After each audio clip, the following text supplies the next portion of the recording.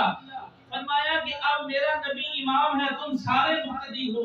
سوال یہ پیدا ہوتا ہے نبیوں پر نماز معاف تھی پھر بھی رب نے پڑھوائی اور انہوں نے پڑھی، وجہ کیا ہے؟ ان کی محبت ہے رب سے، ان کی محبت ہے کہ اگر نماز معاف بھی ہو تو نبی نماز پڑھتے ہیں، ہم پر فرض ہے ہم زندہ ہو کر کیوں نہیں پڑھتے؟ سوال تو یہ ہے، ہمیں چاہیے کہ ہم زندہ ہو کے بھی نماز پڑھیں۔ نبی تو ایک اعلیٰ درجے کے ہیں، انہوں نے تو ہماری سفارشیں کر دی۔ تو دوستو اللہ تعالی ہم سب کو حضور کے معراج سے مستفید ہونے کی توفیق عطا فرمائے۔ وآخر دعوانا ان الحمد للہ رب العالمین۔ سنتے رہو۔